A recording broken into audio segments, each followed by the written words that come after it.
Hello and welcome back. This is another episode of Character Highlights. Today we're going to be taking a look at Kise. Let's get into it.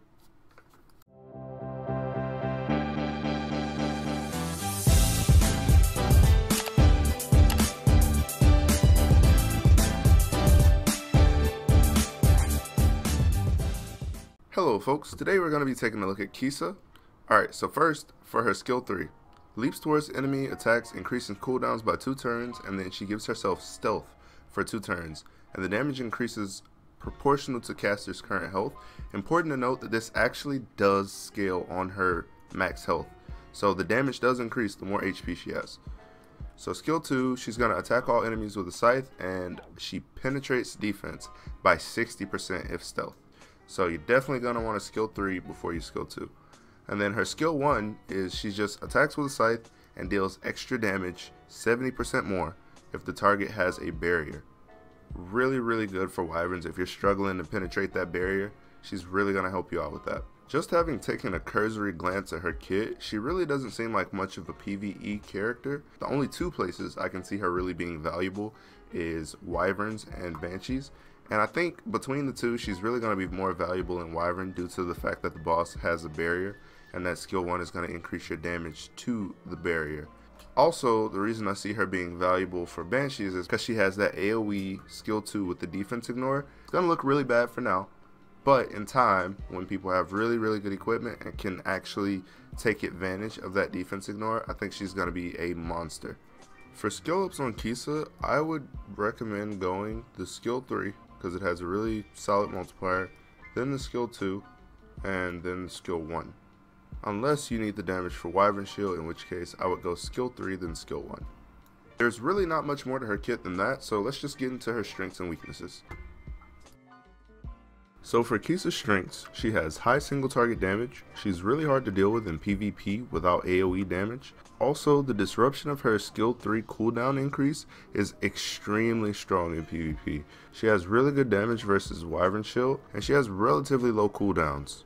As for Kise's weaknesses, she has really high equipment requirements to effectively take advantage of her skill 2 due to its low multipliers, and she also has really squishy base stats. As far as sets on Kise, I'd recommend going an attack, speed, crit rate, or HP set. As far as percent slots for Kise, I'd recommend going crit rate for your necklace slot, going attack for your ring slot, and going speed for your boot slot. If you're looking for some artifacts for Kise, I'd look at Rihanna and Lucielli if you have it. It's a really good artifact for any thief, gives you a % chance to get an extra turn, extremely powerful artifact. Windrider is another one that I would look at. This one's again more PvP centric, or if you use her as a farmer. If you get a kill, you get stealth and you get an attack buff. Alexa's Basket is another one that's viable on her. There's some discussion about whether Alexa's Basket is a good artifact. I have another video coming out about how good Alexa's Basket is, but that's a discussion for a later time. If you want to look at some 4-star artifacts, you should look at Elia's Knife or Dust Devil. Elia's Knife will give you some extra penetration when the enemy's not at max health, which synergizes really well with her skill 2.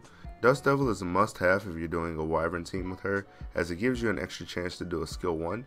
Some 3-star artifacts to look at if you don't have any of those artifacts are Grail of Blood. That'll help keep her topped off and make sure you're getting the most out of her skill 3, as she should be really fast and getting lots of turns. Mighty Aksha is another one. Again, I've mentioned it in previous videos, gives you extra attack and defense when you're above 50% HP, which you want to remain on her. She gets extra damage on her skill 3 from how much HP she has, so you don't want to lose HP. Daydream Joker is a viable option, as well as Exorcist Tonfa, and another one that I forgot to mention last time is Oath Key. Oath Key is really good if you're at an elemental disadvantage to allow you to still get that regular attack or even a crushing blow. It gives you a reduced chance of missing your attacks, which reduces your attacks by a varying amount, 25 to 30% depending on the character. So that was it for this episode of Character Highlights. Next episode we're going to have Tywin. I've had a couple requests to do him, and I also have a really good friend who has him, who got some footage of him and did some testing for me so that we could calculate his multipliers. But if you like this video, please like, comment, subscribe, let me know what kind of content you like to see in the future. I got some ideas on some stuff I'm going to be bringing to you, so I hope you guys are looking forward to it. And that's all I got for you. So max out.